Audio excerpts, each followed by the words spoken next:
Hello, very good evening to you. Many thanks for joining us here on GBC24. My name is Abdul Hayi Mumin, and tonight, on Mumin Tonight, we're discussing Paul Afoko. Afoko Paul. Well, this man, the last time he appeared on this show, he had just returned from a congress in Tamale that elected him the chairman of the new Patriotic Party. We're having a conversation with him tonight because as things stand now, the party does not consider him their substantive chairman as we speak. He is my guest tonight. Thank you very much for joining us, Mr. Paul Afoko. I'm having a little difficulty identifying you this evening. How should I refer to you? Suspended chairman, former chairman? Chairman.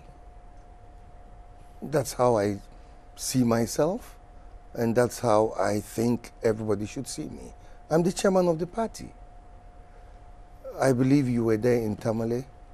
You saw the party. The party.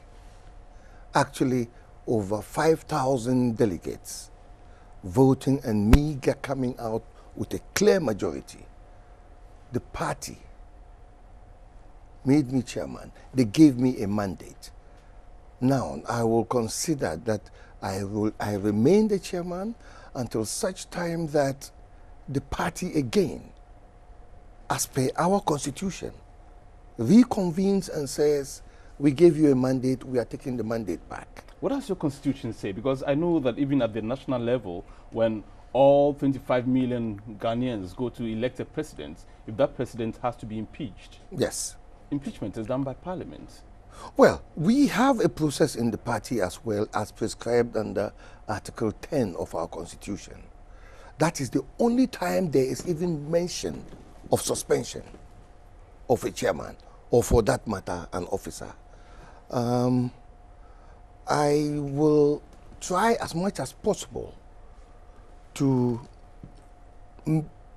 steer clear of the matters that are before the courts. Right. Because some issues are sub judice, and I would like to steer clear of them. But I can simply say, very simply, say that under Article 10 of our party, if they want to remove me, or for that matter Kwabena Jepong, or for that matter Sami Crab, then there is a process prescribed, and you have to follow that process. It is when you reach a certain stage of that process, that is when there is a prescription for suspension, but for not more than 1 month, after which we must all gather again, all 5,200. And then there must be another vote cast. Then the party decides whether they think I should continue or I should step aside. Until that time, I am the chairman of the party. So you still consider yourself the chairman of the party? I'll get to those issues pretty But shortly. even then, yes. If you were a student of a school and you got suspended, it means you are no longer a student of that school? For the period that I'm that you are on suspension, you are still a student of that school. But I cannot hold myself up for examinations. As a student, you cannot hold yourself up as a student of that school. I cannot go to the class for lectures. I cannot write examinations. I cannot do anything. In this instance, what we are facing is an illegality that has taken place, and that's why we are in court. We'll get to those issues later on, but your party this week has been hit by a very big disaster. You lost one of the pillars of the party. He was there during Edu Boahen's time, during the campaign towards the 2000 elections. He was the campaign manager, got your party to win that elections. He became the very first chief of staff under President Kufuor. He progressed, later on he became a Minister of State in charge of tourism and modernization of the capital city. He became chairman of your party. He was very present during the election petition and so on and so forth. What do you remember of Jake? Before I would even go into reminiscing about Jake, I think I will need here to say that Jake's passing is a great loss, not only to our party, but to the country. Jake's passing When I heard it, I didn't believe it. And I didn't believe it because I saw Jake off at the airport. And we're not talking about somebody who was so ill. The last time I saw him was at the airport. And when I heard it initially, I thought, oh, you remember late last year? Some people started putting out the story that Jake had died. So I thought, oh, yet one of those hoaxes. It's just a hoax. Forget it. Until somebody very close to Jake called me to tell me that this is what has happened. And I really, really was shattered because I have lost in Jake personally, not apart from the loss the party has lost and what the country has lost personally. I have lost an advisor, somebody who was very candid with me. Really? Very candid. This is a man you contested. You actually succeeded him. He wanted to be chairman at the time that you wanted to be chairman. He was your opponent. Yes, that's true. And that is the mark of the man. That is the mark of the man. That is the sort of person that this party has lost. Look, from even whilst we were in Tamale, in the stadium, Jake sent word to me. And the person is alive, the person knows themselves, and the person, if they are watching this program, and I'll say it, she will say that, yes, what Paul is saying is true. Jake sent message to me in the stadium, congratulating me. By then, the announcement had not yet been made, but he congratulated me. I think his own feelers had picked out that I was winning. And he said, unfortunately, he couldn't stay on to congratulate me personally. And then when I came to Accra, I went to him. I went to him at home. I have seized the opportunity to visit Jake and to talk to him. And in fact, even this last time I said I saw him, he gave me some advice at the airport. He gave me some advice. The last time I set eyes on Jake. Would you want to share whatever advice it was? Well, if I do, then I will really have to sanitize it. Basically, it was keep calm. Don't forget the advice I gave you previously. 1, always keep the Constitution by your side. Make it your bedside reading. 2, you've been given a mandate. Hold on to that mandate. Don't let anybody exercise your mandate for you. Exercise it with the Constitution. I can't say any more than this. Anybody listening, viewing us, hearing, seeing, and listening will know that this was the measure of the man. So this was unsolicited advice from him, but did you ever go to him yourself to seek for any advice at all? Well, yes. In fact, as I said, he referred me to this advice he'd given me about the Constitution being my bedside reading and also the mandate. I went to him from Tamale. I think after this second night when we came back to Accra, I went to him at home. I sat with him into the night, talking. And he explained a lot of things to me about his successes and the pitfalls. I actually did say to him specifically, because that is how I've always conducted my campaign or even run my businesses. I want to know the bad news first. Show me the bad news. Let me know the bad news. The good news is a windfall. We can handle that. But I always want the bad news. And so I said to him, Jake, please, where are the minefields? Where are the pitfalls? And he told me a lot. He really opened up. How influential was he within your party? You cannot begin to quantify Jake's influence in the party. Just cast your mind back. This is the man who was Greater Accra Regional Chairman. Cast your mind further back. His antecedents. There's an Obechebelamte circle somewhere in Accra. And I am not saying that he was riding on the name of his father, because Jake carved for himself, a niche built on success. He was a campaign manager, remember? That brought us to power. He had chalked one success, huge success. This is a man who was seen in the party as a winner.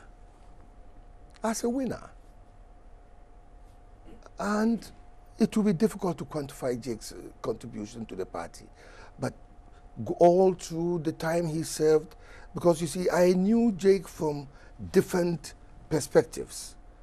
I knew Jake from a distance, the man who was a businessman, a professional, an advertising genius, then advertising and marketing genius. Then I knew Jake as somebody who was working in government, as a minister, as chief of staff and minister. Then I got to know Jake as the chairman of my party, and finally as the former chairman of the party. So I saw different facets of the man. I saw him and related to him differently in all these four views that I had of him. Right. Now, let's move on now. Let's talk about Paul Afoko and the MPP. I recall in April, that was exactly on the 12th of April, because your party had run an election that ran from the 11th to the dawn of the 12th. Yes. I was there. I spoke to you on the dawn of the 11th of April 2012, or 2014. 2014, and you said to me directly that you were going to lead the MPP because you had, at that time, just been elected party chairman. Yes. Based on values and principles, and that you were going to lead the party into election 2016, and that the party was going to be victorious under your watch. Yes, that's very true. Yes. Now, come 2016, there are so many allegations around against you, and some of those allegations go contrary to the principles and values that you mentioned on that occasion. How do you reconcile these two positions? Well, this is not a question of reconciliation. It's a question of looking at the movement, how the whole thing has unfolded. It's dynamic. You see, when I spoke to you that dawn, and that was after a very marathon session, you remember, we were all tired. And if you remember what I said in my acceptance speech, I told the party that they should remember the things I went around every constituency to tell them. I was reminding them of the reform agenda that I told them we had to reform as a party, so that power, when it came to the party, it would not be fleeting. It would not be you come in, you do your 2 terms, you are gone. It would be such that the party will show its longevity in power. We would hold on to power. And so when I talked to them, I told them that, look, go back home and prepare yourselves for government. Prepare for power.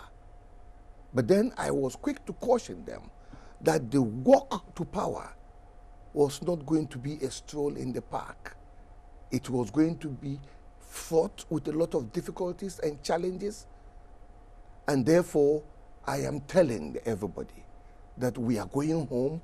What I'm telling you is not go home and relax, go home and work hard. I am burdening you with a lot of hard work based on the reform agenda that I had gone around to campaign, and that if we carried it out, we will definitely see power this year, and continuing into the future, we will hold on to power. But then you see, whenever there has been any change in history, any reforms, they've never come easy. Because those who are sitting there and being comfortable with the situation will fight back. They won't let you go. They won't let you reform. I mean, we are sitting in opposition. And for me, being in opposition was not enough for us. You operationalized. Did you explain to your audience what you meant by reform. Reform in what context? I think I did, and I don't think that we have enough time, because I tell you what, every constituency I went to, I never spoke for anything less than an hour and a half, explaining, breaking the message down, so people would understand exactly what I was offering. And if they agreed to that and signed up to it, then they vote for me. I always told them, I said, I am here alone. I haven't come on a slate. I haven't come to say, vote for Afoko and vote for all these people on the slate. I said, this is the time for the party to unite. By your decisions, you will tell us to unite. And I even repeated it on the platform that day in Tamale, that dawn in Tamale. Yes. I said, you've given us your marching orders.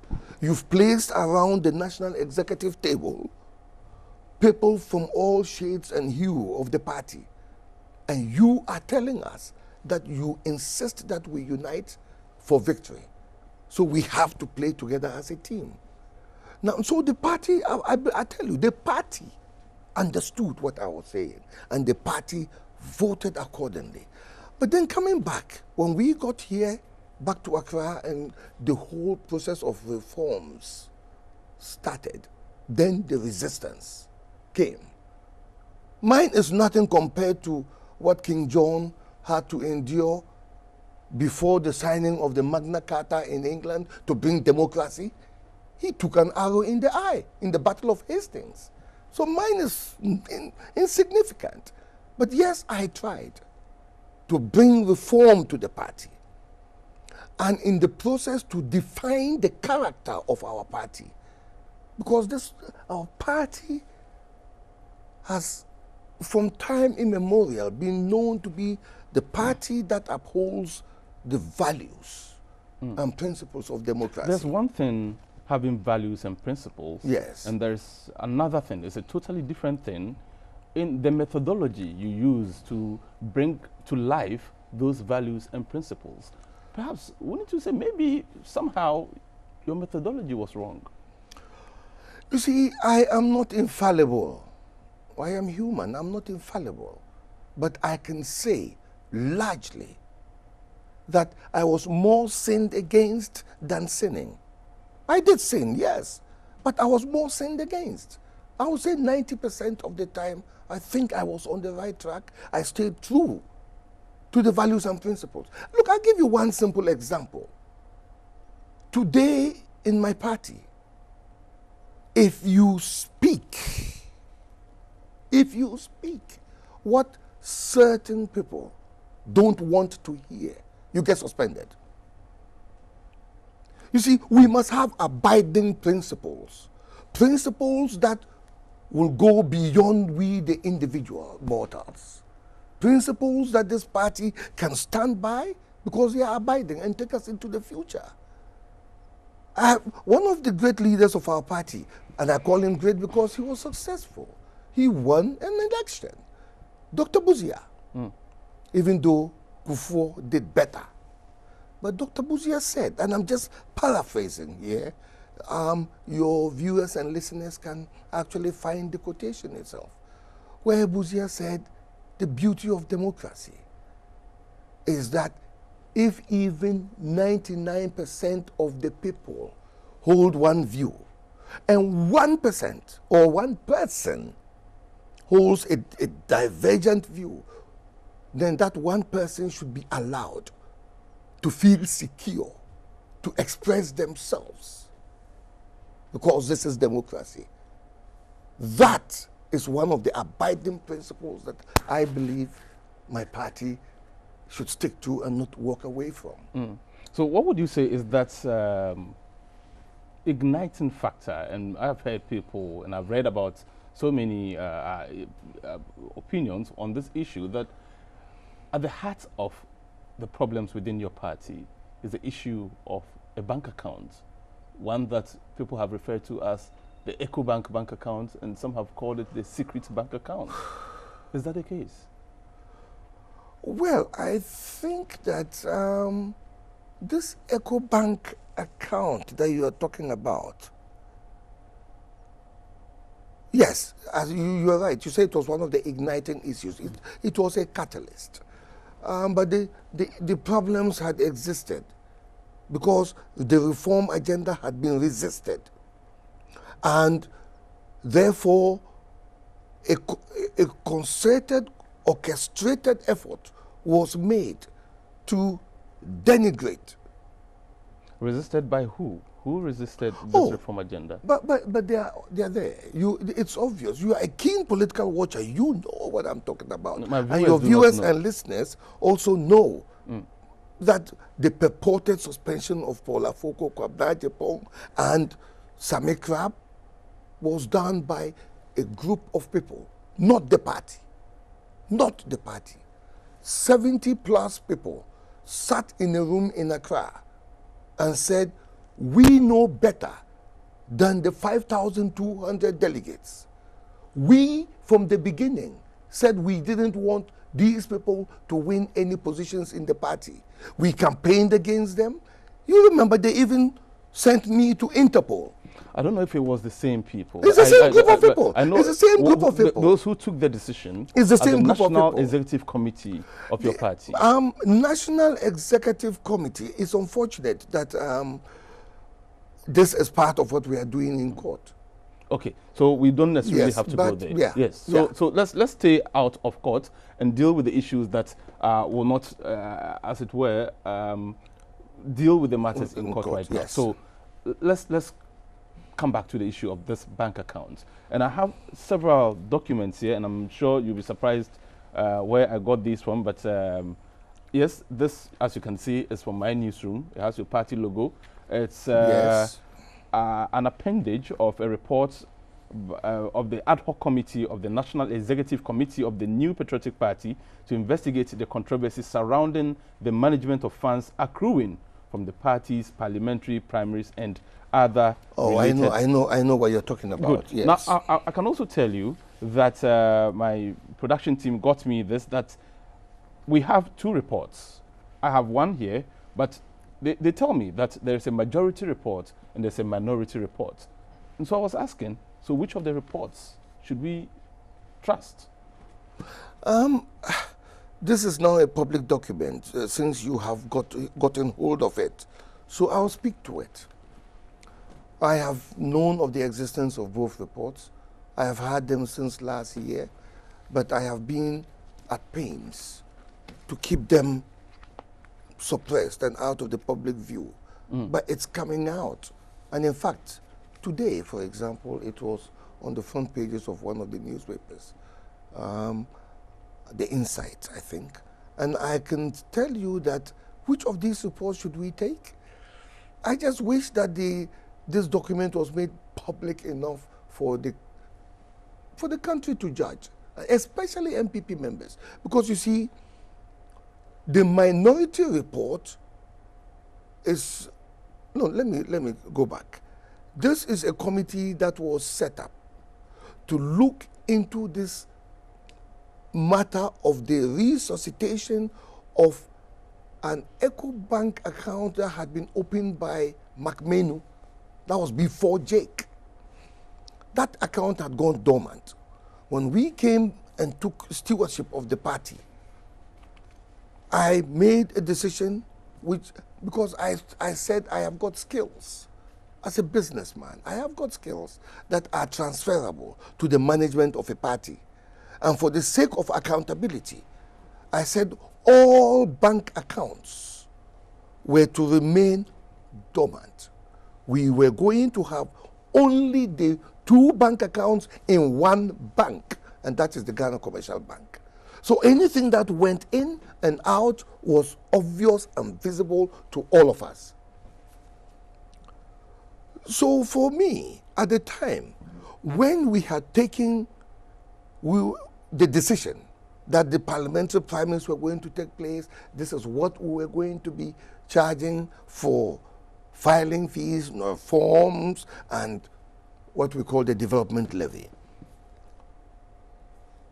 The General Secretary, Kwabena Agyapong, had gone and done his homework, and he came and said, look, Chairman, we are expecting something just under 10 million Ghana cedis. So we must make a decision as to how this money is spent. So we took this decision, this whole thing, to the steering committee of the party. And the decision was arrived at. And then we took it to the National Council for the National Council to give us approval, which they did. Now, there was a sharing formula. We were to give 40% of everything to all constituencies in Ghana. 20% was to be given to regional offices. And another 40% was to be held at the national headquarters to deal with all the other things that we needed to do. And that translated into each constituency receiving 25,000 cedis each. That is 250 million old cedis.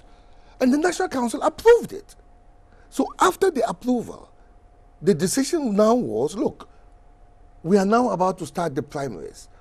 Let's just give every constituency across board 10,000. And the reason we did that, you see, because I need to explain this. We have got 2 regions where we don't have MPs. That's the Upper West and Volta region. And wherever we had a sitting MP, there was a development levy placed in there to ensure that those who were coming to try to unseat sitting MPs would be cognizant of the fact that those sitting MPs, all through the time they've been sitting in Parliament, had been contributing to the running and upkeep of the party. Therefore, if you want to unseat such a person, then you would also need to put something down on account in recognition of. So if you have 2 regions where there are no MPs, and you have 1 region where there are only 2 MPs, and then you go to another region like Northern region where we had only 10 MPs, the sharing formula would have been difficult if we didn't make it uniform. So the decision was, let's give every constituency 10,000. And then we... I read somewhere it was supposed to be 25,000. 25, but we said for the parliamentary primaries that were coming up, let's give them all 10,000. Let them work with that. And that we still held 15,000 to disburse to them later. And that was where the problem started. First, I discovered that if you're going to disburse 10,000 to every constituency, 275 constituencies, that came up to 2.75 million Ghana cedis. When we started the process, first it was the treasurer. And the treasurer tried to place obstacles in our way to stop us from even sending this money to the constituencies. To the extent that all these bankers' drafts that had come in, the treasurer went and put only a little into the Ghana Commercial Bank and held on to the rest. We didn't know at the time that he had gone to do something else at EcoBank. So I wrote to him. Because the General Secretary of Japan came to me and said, Chairman, the treasurer is refusing to countersign anything. You see, we had 3 signatories to the Ghana Commercial Bank account. That was myself, the General Secretary, and the Treasurer. And any 2 could sign. But I made sure I don't sign checks. I just said to the General Secretary, you and the Treasurer, whatever it is that you do, bring it, let me scrutinize it, I approve it, go and sign. And that's what I've always done. But this time, the treasurer was refusing to sign for the 10,000 to go to each constituency. So the General Secretary came to see me, and I said, look, the 2 of us can sign. So what we did then was to ask every constituency to send us their bank account details. And then we wrote instructions to the bank and attached their details. So not 1 CD came out of the account for me to see or for the General Secretary to see. It went straight from the account to all constituencies, to their bank accounts. And then suddenly there was a shortfall. The bank said, hey, there's not enough to go around the 275 constituencies. And I said, what? If we are expecting 9.7. You have correspondence to all these communications between you and the bank. Yeah, oh, but if we ask for evidence, you can show us? Oh, easily. Okay. Easily. And the bank said, no, there's not enough money. So I then called the General Secretary and I said, look, General Secretary, if we are supposed to have had all these bankers' drafts, close to 10 million, sitting in a bank account, how come we can't even pay 2.75 million to all constituencies? So he went in, came back and told me that the money is not there. I said, talk to the treasurer. He talked to the treasurer and the treasurer would not budge, was dodging. So I wrote a memo. All of this is documented. I have all of these documents in files sitting there. I can give it to you sometime. If I had known this question would have come up, I would have brought it to show you so you show your viewers. So I wrote to the treasurer and said, look, treasurer, where's the money? Simple, short memo. And he wrote back to me, 4-page letter, and I have that letter, telling me that I had lost all moral right to ask him to account for this money. Were you on suspension at the time? No! That's the funny thing. Really? No! So there was nothing like even moves to suspend Paul Afoko. No, nothing. Nothing. So how did you lose the moral rights? Well, ask him. Right. I was surprised. And so what happened? You invited the police? No, I didn't. No, I didn't. No, I didn't. It was all over. No, I didn't. The police came in. You are coming into the lies that they've been telling about Paul Afoko, and I'm using the word lies so that anybody who says I am maligning them, take me to court. You never ever invited the police? No. You were not involved? You didn't go to the police station to write any statement? I tell you what happened. I also wrote to the finance committee. Because according to the constitution, he is answerable to the finance committee. So I wrote to the finance committee and said, this money is missing. Please find out from the treasurer. Let's know where the money is. Then they called the treasurer to a meeting.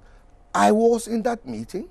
The general secretary was in that meeting. Some of the elders of the party who today go around lying, I say it lying, were in that meeting. And the treasurer started to tell stories. Oh, is this, is that? Finally, oh, the money is in an account. And so they asked him, who are the signatures to this account? Then he started off by saying it's McMenu. Then he said it was Sir John. And when he was put on the spot, he finally said, anyway, it's me and Freddie Blay who are the signatories to the account. And he was put on the spot because I threatened him in the meeting. I told him. Because he talked, wouldn't give answers, and packed his file to get up and leave the room. And I said, please, treasurer, stop. Members of the committee, if this treasurer walks out of this door, the next time he's going to report to us as to where this money has gone will be in the police station. Right. That's when he stopped, put the files down, and then told us that the money was in an EcoBank account. That's what happened. I didn't go to the police. Somebody went to the police, reported this to the police. For me, the only action I felt was necessary was to go to the EcoBank and inform them that you have got monies lodged into an account, a dormant account, dormant since McMenu's time, and the signatories are not authorized to run that account. So please, make sure that the account is frozen. But by then, there was only about 100,000 or so left in the account, in the EcoBank account. And that was wrong. Somebody reported to the police, and it's now public. And since then, since the committee was set up, because the party set up a committee, the NEC set up a committee to investigate this matter. And that committee included 4 sitting MPs and 1 former general secretary. 4 sitting MPs, 1 former general secretary. 5 of them. I signed their letters, appointing them with their remit, their terms of reference. So they went off. Somebody went, whilst they were working, somebody went and reported to the police. And this person used to be Jake's assistant. And he told the committee later, because the committee told me, I set them off rolling, and I went in as the last person again to speak to them before they went off to write their report. So they told me. This guy came in and he told them clearly that he had seen such a similar thing happen previously. It's interesting you say that this man is the late Jacob The special assistant. Special assistant, Yes. because he is said to be, quote unquote, your boy. You know what? It's only recently that I met that young man. My phone is not here. I would have shown you. The first time I even asked somebody, let me see his face. He was on a TV program and somebody took a picture and sent it to me via WhatsApp. I still have it. I didn't know this young man. He went to the police. What then happened was the police then invited me to the police headquarters to come and for questioning. And I refused to go. I said, I'm not going. I don't know what you are talking about. Leave me out of this. They didn't only invite me, they invited the General Secretary, they invited Freddie Blay, my first vice chairman, and then they invited the treasurer as well. To answer what questions? That this young man had come to tell them that money had been diverted from the party accounts and that he suspected that there was some fraud taking place. So I refused to go, and the police then called me and said they were coming to my house. I said, that's okay, I can't stop you from coming. But I immediately called my lawyer. So my lawyer came and sat in. And then they started. We're investigating something to do with an EcoBank account. Do you know about the existence of such an account? I couldn't lie. Because they would easily just go to EcoBank and find out. I said, yes, I know about the existence. Are you a signatory to the account? I said, no, I am not. They said, this checks out with what we were told. Somebody has supported this, and so it checks out. Then they said, will you write a statement? I said, I don't see the need. Then my lawyer said, if you restrict it to only the questions that they've asked you and the answers you gave, restrict it to that, then do the statement. So I did. I wrote a statement and gave it to them, answering in essence that I knew of the existence of a bank account. I wasn't a signatory to it.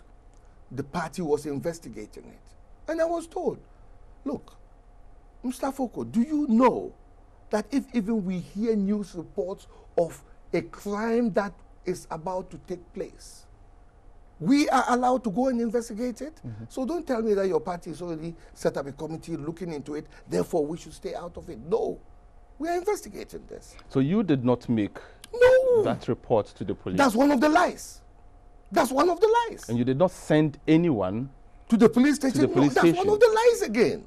All this time, do you know what, Mumin? You and your viewers and listeners, I constantly kept saying, for the sake of my party, I must keep quiet. I must not speak. I've been vilified and lied about for 2.5 years. There was a point at which the Daily Guide became Daily Afoko. Every day there was a story about me. Lies, lies. And I kept quiet. I didn't do that. No. Do you regret the turn of events now? I mean, given the fact that you had so much hope and ambition for this party? Well, you see, another one of the lies I want to add before I move on is that when this matter came up, the police matter, right, there was a lot of noise and agitation in the party executives, especially from our stronghold in Ashanti region. That stronghold is where most of the money was generated from. And so they started talking. They started saying, if our money is missing, we are going to hold Afoko and Kwabena responsible. It was so much noise. And I thought to myself, this noise is going to brand this party with corruption. And I must stop it. As a chairman, I couldn't just sit down quietly and let them keep going. In fact, even the NDC press had actually given platform to all these people, radio stations. They were making noise. You were in Ghana, you heard it. So I came out with a statement, and I still have that statement, where I said, look, there's no corruption in this party, but if there's any, I will find it. And once I find it, I will deal with it. But we have an incorruptible flag bearer, presidential candidate. And I will ask all executives of the party to emulate this flag bearer's incorruptible nature. You know what? That's one of the lies they told. They said I went out and attacked our flag bearer on the eve of his going on his Rise and Build tour. This is one of the charges. I have them. You never did that? So tell me, what's your relationship with the flag bearer like? You see, my relationship with the flag bearer is a civil one. It's civil. Even as we speak? Well, because you see, I don't see any problems with the person. I see problems in terms of, you see, if there's a problem, it's a challenge. I will stand with you and look at the problem there, and we deal with it. But if I allow the problem to stand here between you and I see the problem before I see you. You see the problem before you see me. I always choose to put the problem to this side. You and I look at that problem. Let's deal with it. So for me, the flag bearer, the minute he is ready to look at the problem, stand shoulder to shoulder with me and look at the problem, we'll look at it, we'll deal with it. But between us, it's civil. There's no problem. You said somewhere that given the chance for you to meet for an amicable settlement of this issue, that you would not meet. Yes, that was an abbreviation. Right. What I meant, because the question actually said that if the elders try to broker a meeting where we would resolve this problem, would I sit with the candidate? And I said no. I said no because this same council of elders, at some point, instead of sticking to their constitutional role, which is to be advisory, they became agitators. They were the first ones. In fact, okay, they were not first. It was one person, Nana Fridua, who was the first to write a petition to the discipline committee about me. But the second group was this council of elders. They wrote about me to the discipline committee, asking for the same things that has happened. Remove him, set him aside. And how can, you see, the reason why I said no, Mumin, is that over the period we have had about 22 meetings, private, mostly at night. Out of those 22 meetings, only one was called by this. There was a subcommittee of the Council of Elders, 4 of them, 4 members of that Council of Elders, 4 subcommittee. And they were set up because problems were coming up. And it was President Kufuor who spoke in a certain meeting of the Council of Elders. After he left, they agreed to set up this 4-person committee. And then they called Kwabena and myself and said, look, we have constituted this committee. We want to help resolve any issues that there are in the party, especially in the leadership. So they had taken that advisory role that they were set up by the Constitution to play. Out of the 22 meetings, apart from that one meeting they called, the remaining 21, I always requested that. I would call them, the convener, and say, I'm sorry, we have another problem with our candidate. Please, can we resolve it? And they would call us, and we would meet, most often in Amabuzia's house. Oh, sorry, I shouldn't have named names. I didn't want to name names. But one other member too, we went to his house. And each time I went with Kwabena Japong, and the candidate would either come with Dr.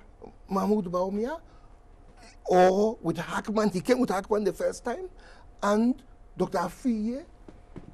And all these meetings were held because I asked for them. I kept saying, look, we have a problem. Please, elders, let's solve this problem. Let's deal with these problems at my behest. And so when in the end, these same elders then turn around and spew out such lies about me, and then you ask that if they called me to a meeting to sit with the presidential candidate, would I go?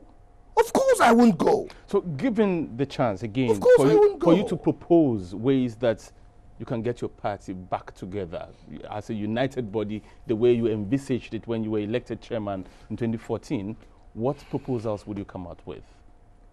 Well, the proposal will be first and foremost, please, let's look at our party constitution.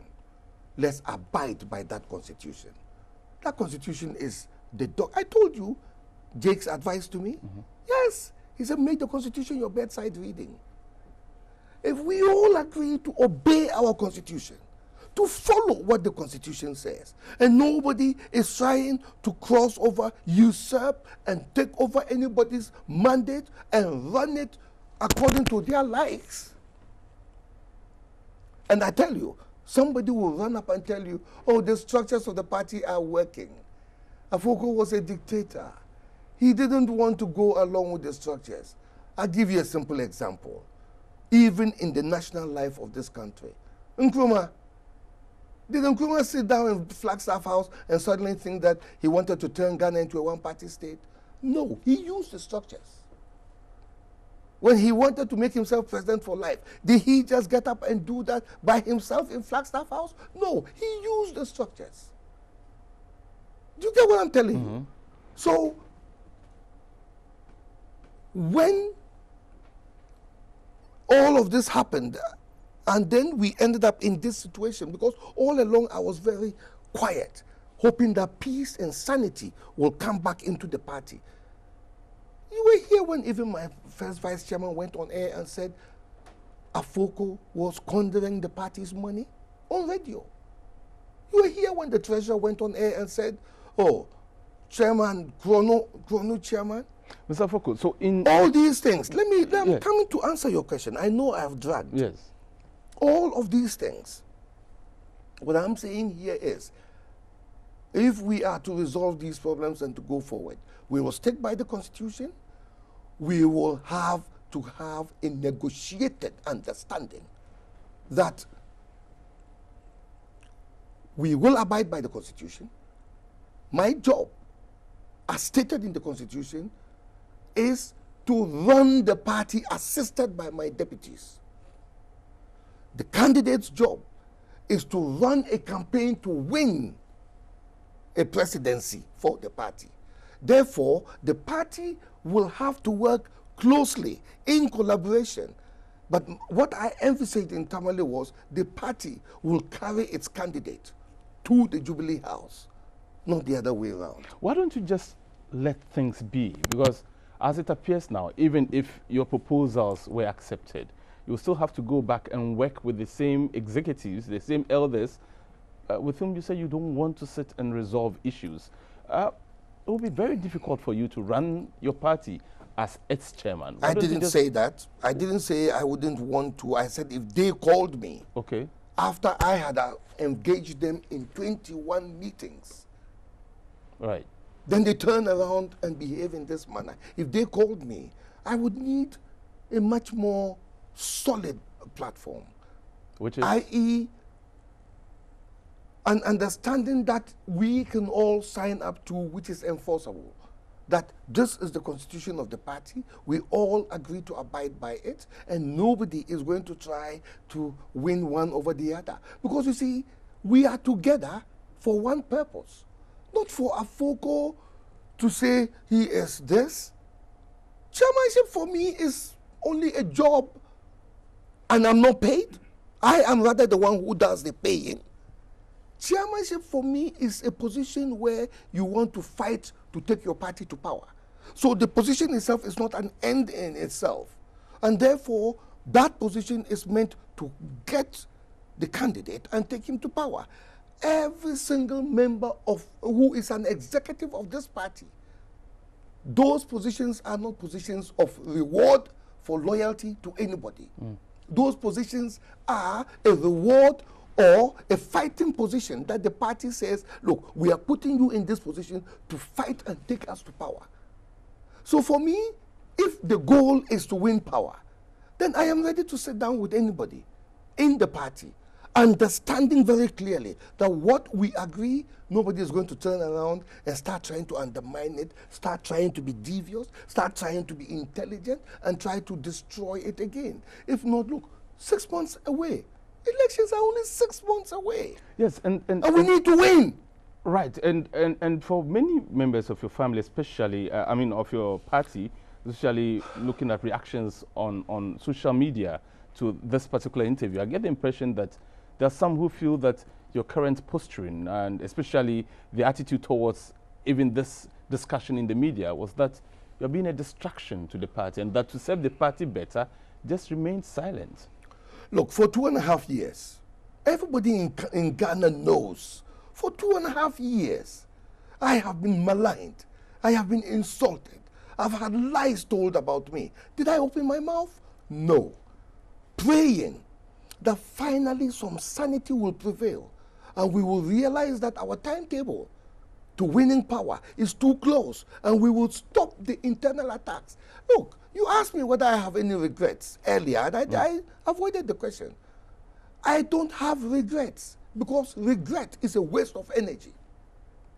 But I do look at the wasted time and energy and think we could have used it better.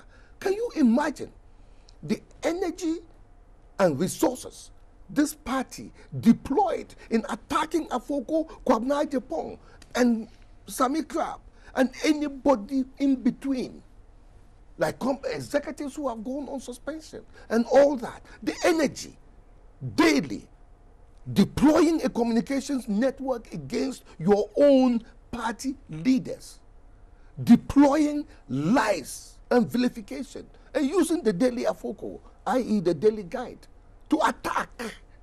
This was all done internally for 2.5 years. In your quiet moments. And then now, when I try to set the record straight, he's trying to destroy things. You slap me and poke me in the eye, and then when I cry, you say, oh, don't cry. You are destroying things, interesting. Don't cry. But Mr. Afoko, in your quiet moments, in your very, very quiet moments, do you sometimes sit back and reflect on issues and say, okay, even though they may have vilified you 90% of the time, that these are the 10% truths that they have said about me, and these are the reasons for which all this is being done to me, and that these are the genuine reasons that all this is being done to you?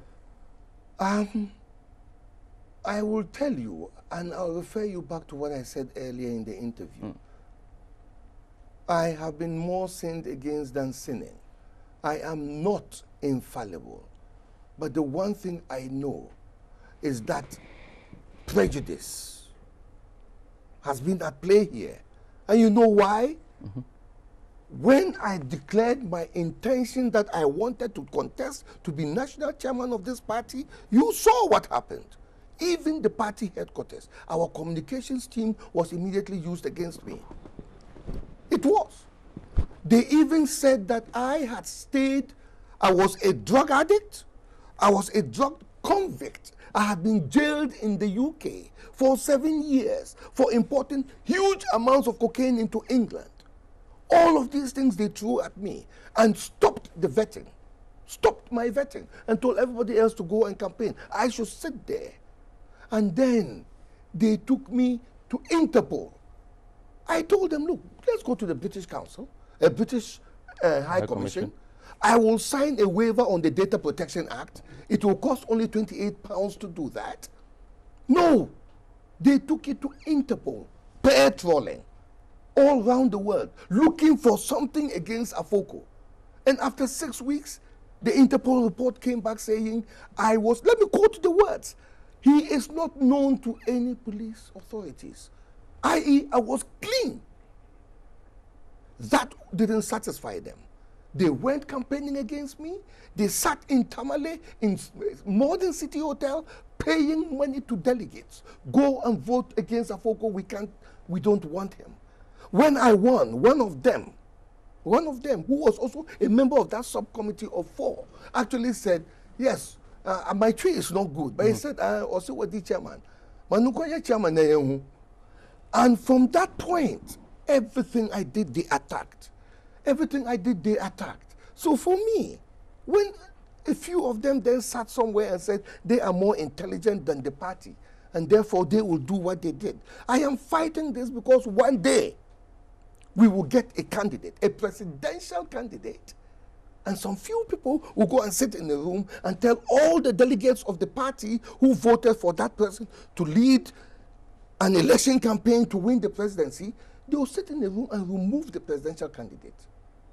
So in all of this, I am fighting to make sure that our constitution, we obey it, we follow it, and don't allow a few people to think that they know better than the whole party and the whole constitution of our party. So that's has your agenda for the party changed to from wanting the party to win political power to now wanting the party to be one that respects its constitution, as you put it?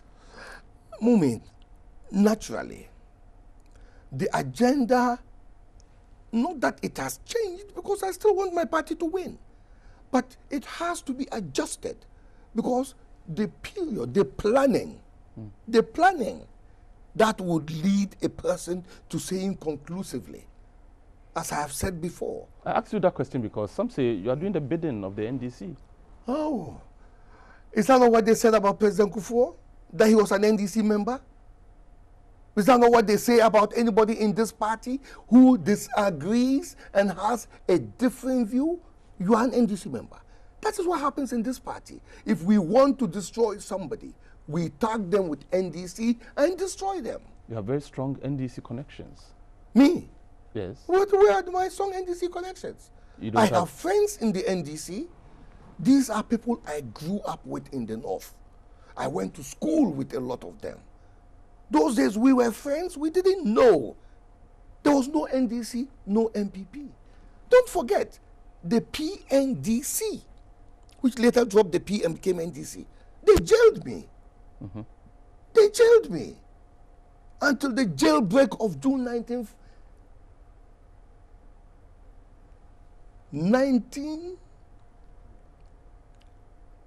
78, 79, 2000, the 2000. The jailbreak of 2003 actually, because it was 2000 December 31st. Oh, sorry, I've got it all wrong. I've got it all wrong. Sorry, I am all flustered. 1980. I am all worked up. Sorry, are you talking about 1980? June 19th, 1983. Yes, 83. June 19th, 1983. When that jailbreak took place, Kofi Jiwa and others. That's when I got out of prison. And you were on exile. And even then, there was no NDC in Ghana. And I went into exile. And it is that exile they said I was a drug dealer who was in prison. And I have all these friends. I can never say I don't know them. They are NDC people. I am MPP. You leak internal information to these friends of yours. What? Leak? Let them come and give you evidence. I know they are going around lying to journalists, showing you false documents and saying Afoko is leaking. What is there to leak? You think I become chairman of my party and want my party to stay in opposition? Then I might as well not have become chairman. I might as well not have gone to fight for this position. I went around the country 3 times, you know. 2 times I went to each individual constituency. You try it once and see whether it's not backbreaking. And then the 3rd one, I grouped people and saw them. And I didn't do all this for nothing. I did it because I genuinely believed that my party, bringing the skills that I have acquired all through my life, if I put them together within a certain context and team, we will win 2016. And that was why I did that. And that is why I put myself forward. And I will not today deny my NDC friends. I have them. And I defy anybody in this party. I actually dare anybody in this party to come up and tell me that they don't have friends who are NDC. Are we enemies? Are we enemies? We are working together for the development of Ghana. We believe that if you are going to Kumasi, oh, please go through Nsawam. They believe that if you are going to Kumasi, go through Koforidua, come into Bunso Junction and go. That's the difference between us. That's the difference between us. We're not enemies. Right. We have run out of time, unfortunately. So, but just before we go, so come December or November, whichever date it is, and the results are being announced. What would you wish to hear the chairman of the Electoral Commission announce? Well, I tell you what. Today, as we speak, an unconstitutional act has taken place in my party. My second vice chairman describes it as a coup d'etat. I cannot sit here in all honesty and tell you I know what is going on, the plans that are being put in place, how we are going, the building blocks for power. I don't know. I am blinded to that now. So I cannot sit down and wish, as you are saying, wishes. If wishes were horses, then others will ride. Power, to get power, is a conscious effort based on a plan, a program, implementation, strategy, and you draw your tactics out of the strategy to proceed to win power and to be sure you will win. That's what I did to become chairman. I had the strategy and then I had the tactics, and I went around and implemented it and defied them against the odds and won it. And I believed I was going to do the same for my party. So for now, Mumin, I'll say to your viewers and listeners, yes, my heart says my party to win power. My head says, how is that going to be achieved? Will you vote for your party? Will the sun rise in the morning? It will. Well, my DNA is MPP. My DNA is MPP. Don't forget the first MPP was called what? Northern People's Party. And my family was in there. The Legislative Assembly at that time had an Afoko sitting there on the ticket of the NPP, Northern People's Party. It's my DNA. It's my DNA. I only have one vote. And that vote will go to the NPP. Of course. Thank you very much. And this is how we wrap up our conversation with Mr. Paul Afoko. He says we can still call him the chairman of the NPP, but the party says he's on suspension. And we've been talking to him. First, we started by talking about the late Jake Obichebi, who passed away a few days ago. And then we also delved into that so-called secret account at EcoBank. And then we delved into his politics. He became chairman and what his plans for the party are. Mr. Paul Afoko was our guest on tonight's show, and it's we're very grateful that you found time to join us, and we do hope that subsequently I am grateful that you've given me this platform. Thank you very much, sir, and we hope that the next time we'll be speaking to you in the capacity where we can identify you here on our platform as the chairman of the party. On Thursday, I'm going to court to see to that. Just this Thursday. Oh, just this Thursday? Yes! We'll be following the events keenly here at GBC. Thank you very much. Thank you very much. See you again some other time. Thank you very much. And thank you very much for being a part of this show. We'll see you again tomorrow, God willing, when we bring you another edition of Moment Tonight. See you.